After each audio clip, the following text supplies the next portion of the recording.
y Daith.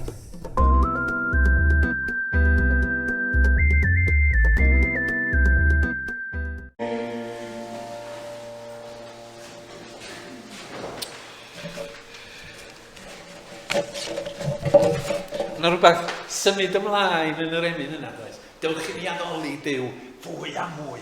Symud ymlaen. Yn gyffroes. Da ni dal ar y Daith, cyfres y Daith o'r Beibl, a da ni'n cyrraedd y pumed Pregeth. Pythefnos yn ôl, os da chi'n cofio, mi oeddan ni ar y Daith i Emmaus. A'r ddau yn cerdded yn drist i Emmaus. Iesu Grist wedi marw, gobaith wedi darfod. Ac wrth iddyn nhw gerdded ar y Daith, dyma na ddyn dieithr yn ymddangos. Yn sôn am y Beibl, yr Hen Testament, yn sôn bod yn rhaid i'r gwaredwr ddioddef a dod yn ôl yn fyw. A dyma nhw'n dweud, tirp i gael panad hefo ni ar ôl cyrraedd y tŷ. A dyma Iesu mynd i mewn. Ac wrth iddo fo dorri bara, dyma nhw'n sylweddoli, Iesu ydy hwn. Dydy o ddim yn farw, mae o wedi concro marwolaeth. Heddiw, da ni ar daith bach arall, gyfarwydd o Saul yn cerdded draw i Ddamascus. Rwan ta, 15 km oedd y daith i Emmaus. Ond yn y fan yma, da ni sôn am 140 o filltiroedd. Felly mae'n cymryd wythnos i Paul gerdded ar y daith yma. Mewn car, sa'n cymryd rhyw 7 awr a hanner, da chi'n gwybod? Ond oedden nhw'n cerdded bryd hynny. A dewch i ni ddarllen, mae'n hanes cyfarwydd, hanes cyffroes, yn Actau Pennod 9, Troedigaeth Saul. Yn y cyfamser, roedd Saul yn dal i fynd o gwmpas yn bygwth lladd dilynwyr yr arglwydd. Roedd wedi mynd at yr orchoffeiniog, a gyda llaw, Saul ydy Paul. Mae enw yn cael ei newid pan yn dod i gredu Iesu Grist. Felly'r un person sy'n ganddo ni, Saul, Paul yr apostol. Roedd wedi mynd at yr orchoffeiriau i ofyn am lythyrau i synagogau Damascus, yn rhoi hawl iddo arestio unrhyw un oedd yn dilyn y ffordd. Enw cynnar o'r Gristnogion oedd pobl y ffordd. Oedd Iesu wedi dweud, mae fi yw y ffordd. Ac felly rhyw fath o lys enw nickname oedd y ffordd, the way, pobl y ffordd a'r Gristnogion. Roedd ganddo awdurdod i gadw dynion y merched yn y ddalfa a mynd â nhw'n gaeth i Jerusalem. Roedd yn agos at Damascus pan fflachiodd golau disglaen o'r nefoedd o'i gwmpas, syrthiodd ar lawr a chlywed llais yn dweud wrtho, Saul, Saul, pam wyt ti'n fy erlu di? Pwy wyt ti, syr? Gofynodd Saul. Iesu ydw i, atebodd, yr un wyt ti'n ei erlu. Nawr, cod ar dy draed a dos i mewn i'r ddinas. Cei di wybod yno beth mae'n rhaid i ti ei wneud. Roedd yr rhaid yn teithio gydag yn sefyll yn byd. Roedd yn clywed y llais, ond doedd yn gweld neb. Cododd Saul ar ei draed, ond pan agorodd ei lygau, doedd o ddim yn gallu gweld. Felly dyma nhw'n gafael yn ei law ac yn ei arwain i mewn i dre Damascus. Arhosodd yno am 3 diwrnod, roedd yn ddall ac yn gwrthod bwyta nac yfed dim. Yn byw yn Damascus roedd disgybl o'r enw Ananias, oedd wedi cael gweledigaeth o'r arglwydd yn galw arno. Ananias, ia, arglwydd atebodd. A dyma'r arglwydd yn dweud wrtho, dos i di Judas yn y stryd union, a gofyn am ddyn o Tarsus o'r enw Saul, mae yno'n gweddio. Dwi wedi dangos iddo bydd dyn o'r enw Ananias yn mynd ato, a gosod ei ddwylo arno iddo gael ei olwg yn ôl. Ond arglwydd meddai Ananias, dwi wedi clywed llawer o hanesion am y dyn yma. Mae o wedi gwneud pethau ofnadwy i dy bobl di yn Jerusalem. Mae'r prif offeiriad wedi rhoi awdurdod i ddod yma i arestio pawb sy'n credu yno ti. Ond meddai'r arglwydd wrth Ananias, dos, dyma'r dyn dwi wedi ddewis i ddweud amdana i wrth bobl o genhedloedd eraill a'i brenhinoedd yn ogystal ag wrth bobl Israel. Bydda i'n dangos iddo y bydd ei hun yn dioddef llawer am fy dilyn i. Felly, dyma Ananias yn mynd, aeth i mewn i'r tŷ, gosod ei dwylo ar Saul a dweud wrtho, Saul, frawd, mae'r arglwydd Iesu wnaeth yn ddangos i ti ar y ffordd yma, wedi fanfon ni atab ti mwyn i ti gael dolwg yn ôl, a chydlenwi ar ysbryd glân hefyd. Yr eiliad honno, dyma rhywbeth tebyg i gen yn syrthio oddi ar ei lygaid, ac roedd yn gallu gweld eto. Cododd ar ei draed a chafodd ei fydyddio. Wedyn, cymerodd rhywbeth i'w fwyta a chael ei gryfder yn ôl. A dyna hanes cyffroes Saul, Paul, yn dod wyneb yn wyneb ar arglwydd Iesu Grist. Oherwydd bod yna ddysgwyr yma, dwi wedi gofyn i Arfon gyfieithu yn fras be sydd yn digwydd yn ystod y gwasanaeth.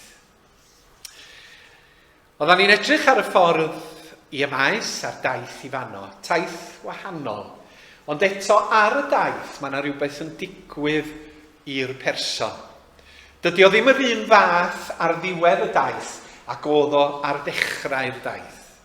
Oherwydd mae wedi dod i gyfarfod â Iesu, yr Iesu byw.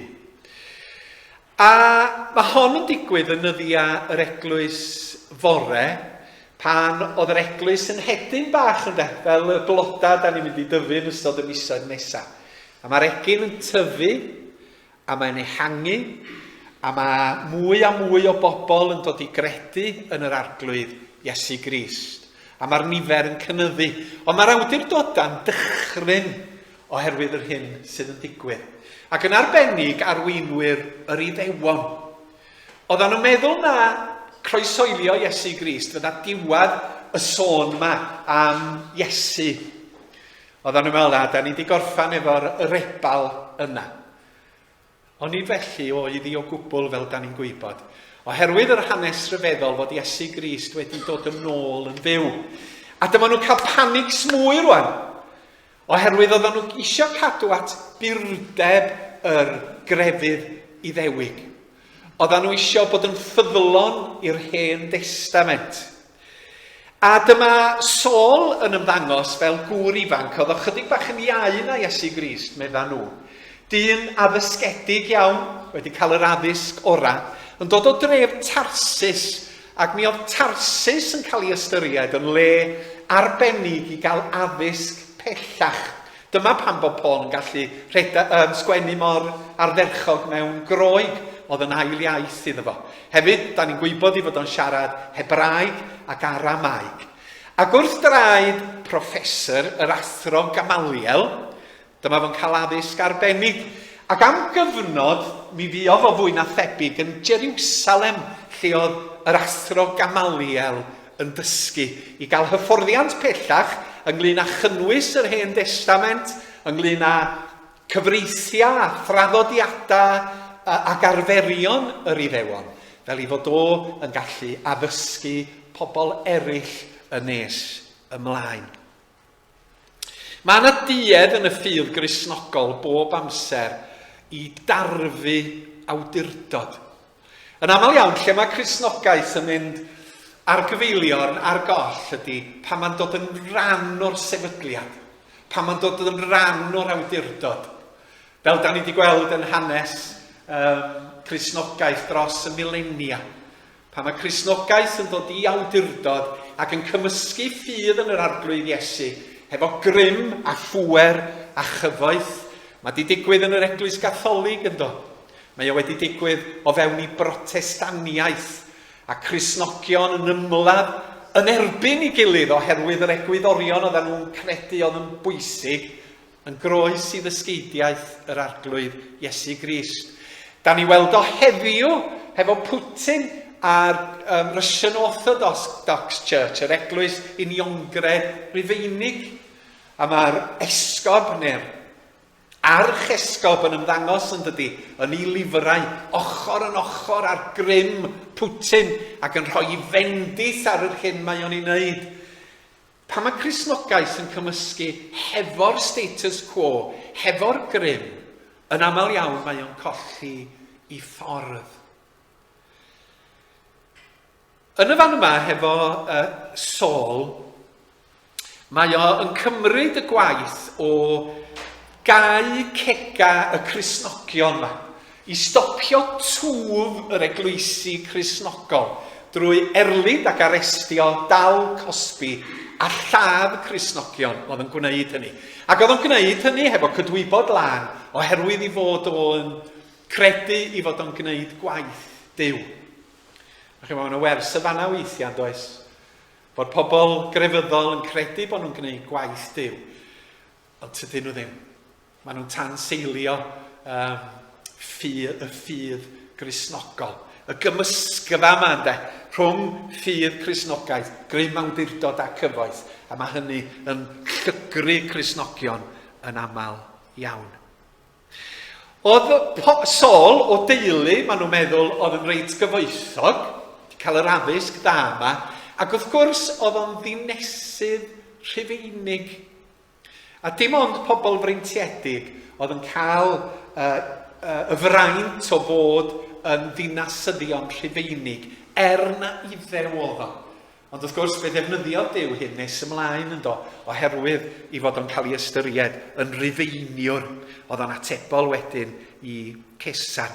Ac felly dyma fo'n cymryd at y gwaith o arestio a Dal a Cosby Cristnogol, pobl y Cristnogion, dal pobl y ffordd mwyn cael gwarad o Cristnogaeth. A dyma fo yn cael llythyr gan yr arweinyddion, y Sanhedrin, arweinyddion Iddewig, i fynd draw i Ddamascus, i fynd i'r synagoga, i weld os yna Cristnogion yno. Oherwydd yn aml iawn oedd y Cristnogion yn cychwyn ar y gwaith mewn synagog addoldy Iddewig, oherwydd i bod nhw'n gyfarwydd ar syniad o Feseia. Rwan ta, ar y daith yma fe newidwyd bywyd Saul yn llwyr ac yn gyfan gwbl. A mae o'n dangos sut mae Duw yn gweithio ambell dro y mywydau pobl. Oedd o'n cerdded 6 diwrnod, 140 o filltirodd i Ddamascus, hefo'r llythyr yn ei law, hefo'r bwriad i ddileu Cristnogaeth. Mi oedd ganddo fo filwyr hefo fo fwy na thebyg, ond yn aml iawn, oherwydd bod safle cymdeithasol rhywun yn uwch, doedden nhw ddim yn cymysgu hefo'i gilydd. Felly falla doedd Saul, y Pharisead, ddim yn siarad hefo'r milwyr oedd yn cyd gerdded hefo fo. Ond wrth iddo fo gerdded, dyma y Iesu byw yn ymddangos iddo fo. A dyma fo'n clywed llais ac yn gweld golini llachar. A dyma Iesu'n gofyn, Saul, Saul, pam wyt ti yn ferlyd i? O, nes i'n hofio fo map. Map bras o Daith Paul. O gynnu fo'n sat nam, a rhaid yn gwybod y ffordd. 140 o filltirodd o Jerusalem i'r gogledd yn Damascus. Saul, Saul, pa ham yr wyt yn ferlu di? A dyma Saul yn gofyn, pwy wyt ti? Pwy sy'n siarad efo fi? Oedd o'n gwybod? A dyma Iesu'n atab, Iesu dwi, yr hwn yr wyt ti yn ei erlyd. O rwan ta, doedd Saul ddim yn erlyd Iesu Grist ei hun yn y fan yma, ond yn erlyd Cristnogion. Ond mae'n dangos fod yr Iesu'n ystyried os ydy Cristnogion yn cael eu camdrin, os ydy Cristnogion yn cael eu herlyd, mae Iesu Grist ei hun yn cael ei erlyd, oherwydd ni ydy corff yr arglwydd Iesu Grist. Jyst un neu ddau o bethau cyffredinol wrth i mi symud ymlaen. Rwan ta, nid un digwyddiad oedd troedigaeth Saul. Mae pobl yn meddwl, o na Saul dod i gredu ar y ffordd. Ond fel pen draw lot o ddigwyddiadau yn ei fywyd a'i brofiad o oedd hwn. Yr un meddyliwch chi, mae yna rei pobl yn deud, falla bod Saul wedi cyfarfod Iesu Grist yn Jerusalem. Da ni'n gwybod, jyst dychymig ydi o. Ond mi oedd Iesu wedi bod yn Jerusalem, oedd Saul wedi bod yn Jerusalem yn yr un cyfnod. Falla bod o'n un o'r Phariseaid oedd yn tynnu ar ac yn condemnio Iesu Grist. Tyda ni ddim yn gwybod. Ond dros y blynyddoedd, mi oedd na bethau wedi digwydd, oedd wedi dylanwadu ar Saul. Meddyliwch chi oedd o yno pam gath Steffan i ladd drwy luchio cerig ato fo am fod yn Gristion ac yn heretig yng ngolwg yr Iddewon. A Paul yn casglu cotia'r bobl oedd eisiau lluchio cerig yn fwyaf egnïol. A mi oedd o wedi gwrando ar Steffan yn sôn am Iesu Grist, a di gweld y person yma yn marw yn ddewr dros i ffydd. Oedd hwnnw'n ei feddwl o wrth iddo fo gerdded draw i Ddamascus. Oedd o wedi clywed am y groes a'r marw dros bechoda a'r Cristnogion ma'n sôn bod rhaid rhoi ffydd yno fo. Ac oedd o'n ei feddwl ac yn ei galon. Ac oedd o wedi clywed sôn am yr atgyfodiad. A rwan oedd ar y ffordd, a dyma yna lais yn galw arno fo yn dweud, fi di Iesu Grist sydd wedi atgyfodi. Ac ar y daith dyma fo'n sylweddoli, ydy hyn yn wir? Ac oedd o wedi cael ei hyfforddi yn yr stwff yr Hen Testament yn dweud. Oedd o wedi darllen am Moses, oedd o wedi darllen am Eseia, penod 53 y proffwyd Eseia, Secharia'n sôn bod yr Meseia'n mynd i ddod ac yn y blaen. Ac oedd o'n meddwl am yr ysgrythyr oedd o wedi ddysgu a meddwl, ydy hyn yn wir yn Iesu Grist? Ydy'r pethau dwi wedi ddysgu amdanyn nhw'n golygu na Iesu Grist ydy y Meseia?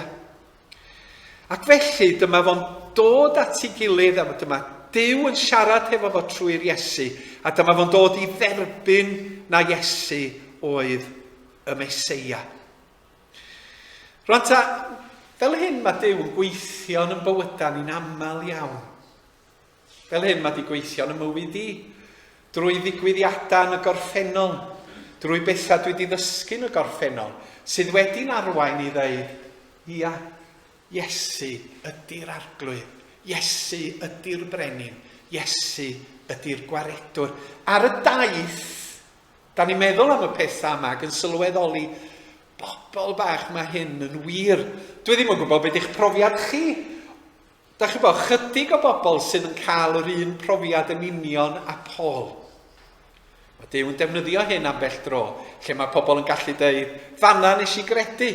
Ond os da chi fel fi, da chi dros gyfnod o amser wedi dod i argyhoeddiad. A ryw dro ar y daith, da chi wedi dweud, arglwydd, dwi yn credu yno ti. Arglwydd, dwi am dy ddilyn di. Arglwydd, dwi am ildio fy mywyd i ti. A dyna'ch profiad chi? Peth arall ydy, a mae hwn yn beth amlwg i ddeud, ynddo? Mae rhaid, does na neb rhy ddrwg i ddod i gredu yn Iesu Grist. Chi bo, fysa ni'n derbyn Saul yn aelod o Eglwys Ebeneser oherwydd be mae wedi wneud yn y gorffennol? Fysa ni? Erlyd Cristnogion, lladd Cristnogion, bygwth Cristnogion yn gorfforol. A bod o'n dod i fama a dweud, gai ddod yn aelod yn Ebeneser, sut fysa ni'n ymateb iddo fo?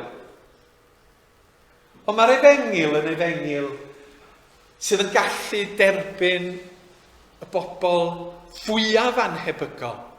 Ac yna, ar ôl iddyn nhw roi ffydd, mae Duw yn gallu defnyddio pobl mwyaf anhebygol fel rhan o'i waith. Oherwydd dyma nath o efo Saul ynde. Dyma Duw yn dweud, gwranda Ananias, dwi'n dewis hwn ar gyfer yng ngwaith i. Ac yn yr Iesu, ac os mae pobl weithiau'n dweud yn dydy, dwi ddim yn digon da i fod yn Gristion. Nid mater o ddaioni ydi o. Sa neb ohona ni yn ddigon da i fod yn Grisnogion, oherwydd y safon ydi perffeithrwydd. Da chi'n berffaith? Dwi ddim yn berffaith. Sa neb ddigon da i fod yn Gristion. Da ni dod yn Grisnogion drwy roi yn ffydd yn yr Iesu, sydd yn dod am addeiant a glanhad drwy waith, fel yn bod ni gallu sefyll yn lan ger bron Duw. A ddyla ni byth roi'r ffidil yn to ynglyn ag unrhyw un ar y ddeiar yma, gan gredu fod o rhy bell oddi wrth ras Duw. Mae'n rhyfeddol fod Duw wedi dewis Saul i fod yn weithiwr mor bwysig yn atblygiad yr eglwys Gristnogol.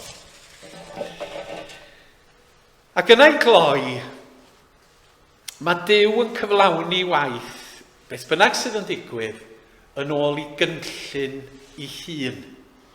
Nid yn ôl yn cynllun ni. Oedd Saul hefo cynllun, oedd o'n gwneud hyn, oedd o'n mynd i Ddamascus, oedd o'n mynd i ddinistrio Cristnogaeth, ond dyma Duw yn yr Iesu yn dod a dweud, na, nid dyna'r cynllun sydd gen i ar dy gyfer di. Dyma'r cynllun sydd gen i ar dy gyfer di. Dos cod ar dy draed, dos i mewn i'r ddinas, cei di wybod yno beth mae'n rhaid i ti ei wneud. A mewn ffordd, mae hwn yn crynhoi Cristnogaeth yn dydi, lle mae Iesu Grist yn dweud, hei, gyna i waith i ti wneud, gyna i rhywbeth i ti wneud o fewn i'n hirnas a'n eglwys ac yn y myd i. Cyn hyn oedd Paul yn ei fyddhau, be oedd o eisiau wneud, be oedd o'n bwriadu wneud, i weledigaeth ei hun. Dyma fo'n cwrdd ar Iesu byw, yn sylweddoli pwy oedd o, ac yna, mi oedd o'n ei fyddhau'r Iesu'n dweud. Dyna di'r bywyd Cristnogol, bod Iesu'n dweud wrthyn ni nawr, cod ar dy draed, dos i mewn i'r ddinas, cei di wybod gen i beth mae'n rhaid i ti ei wneud. A dyna da ni'n wneud fel Cristnogion yn dweud. Gwrando ar lais yr Iesu ac yn ceisio cyflawni ewyllus yr Iesu a'i gariad, a'i gyfiawnder, a'i deyrnas yn y byd rhyfedd yma da ni yn byw ynddo fo. Ac yna'n gloi, o'n i gwneud y pwynt fod Duw yn cyflawni waith. Beth bynnag sydd yn digwydd a beth bynnag ydy'n bwriadau ni. Mae'n codi pobl i gyflawni gwaith o fewn i genhedloedd ac o fewn i ardaloedd, fel y gwnaeth efo Saul yn y fan yma. Ond mae'n dysgu rhywbeth arall i ni sy'n andros o bwysig, sef problem fawr Cristnogaeth yng Nghymru heddiw. Nid problem diwylliannol ydy y prif achos am ddirywiad yr eglwysi, ond problem ysbrydol. Ac un o'r pethau mae rhaid i ni ddelio hefo fo ydy nad oes digon o bobl yn dod i gredu yn Iesu Grist. Dydy pobl yn gyffredinol, mae yna rei, diolch i Jem, yn dod i ffydd ac yn dweud arglwydd, dyma fi ardalwad di. Dyma'n problem fawr ni, problem ysbrydol. Ac os di pobl ddim yn credu yn Iesu Grist, na nhw ddim cymryd y ffydd Gristnogol o ddifri. Does ganddyn nhw ddim diddordeb mewn eglwys na teyrnas Dduw nag addoliad. A mae'r hanes yma'n atgoffa ni pa mor sylfaenol ydy fod Duw yn dod â phobl i ffydd drwy yn gwaith a'n gweithgareddau ni.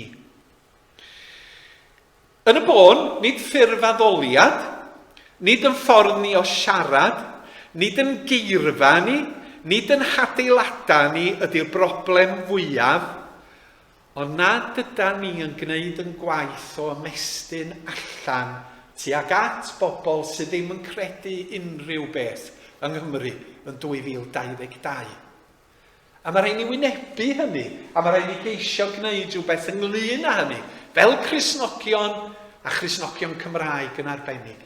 Sut yda ni yn cenhadu mewn cyfnod seciwlar, di-ffydd fel hon? Dydy dullia cam mlynedd yn ôl ddim yn gweithio. Da ni wedi trio nhw ers 150 o flynyddoedd. Felly sut ydyn ni yn helpu Duw i arwain pobl newydd i argyhoeddiad ac i ffydd? Eleni nes ymlaen, mae Undeb yr Annibynwyr yn dathlu 150 o flynyddoedd, oedd yn golygu bod nhw'n dathlu 100 mlynedd, 50 mlynedd yn ôl, mathemateg i'r iawn yma. Yn 1972, nath fy nhad Tudur Jones yn sgrifennu llyfr Yr Undeb Hanes yr Annibynwyr, y 100 mlynedd cyntaf. Wrth ta, maen nhw wedi gofyn i fy mrawd Geraint i draddodi darlith am yr hanner 100 mlynedd dwythaf o hanes Undeb yr Annibynwyr. 72 tan 22. A mae o wedi mynd trwy y tyst, mae Gwilym yma yn darllen y tyst yr aml, a Malcolm.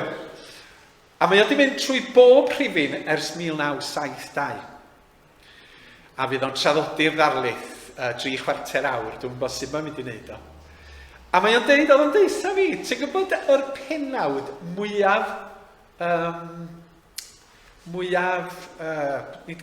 cyffredin i erthyglan y tys dros 50 mlynedd, oedd y pennawd Y Ffordd Ymlaen.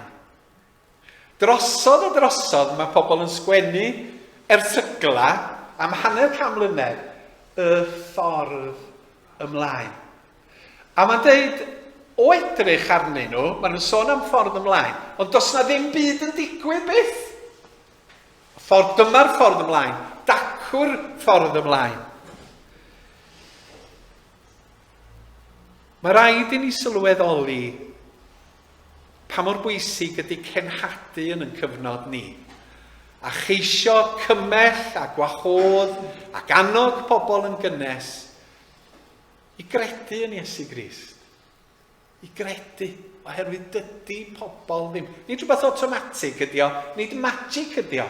Ond mae rhaid i bobl ddeud arglwydd, dwi'n credu yno ti, a dwi am dy ddilyn di, a dwi am wrando'r dy lais, fel digwyddodd i Paul yn y fan yma. Dyma sylfaen ein hargyfwng. Felly, dyna'r daith.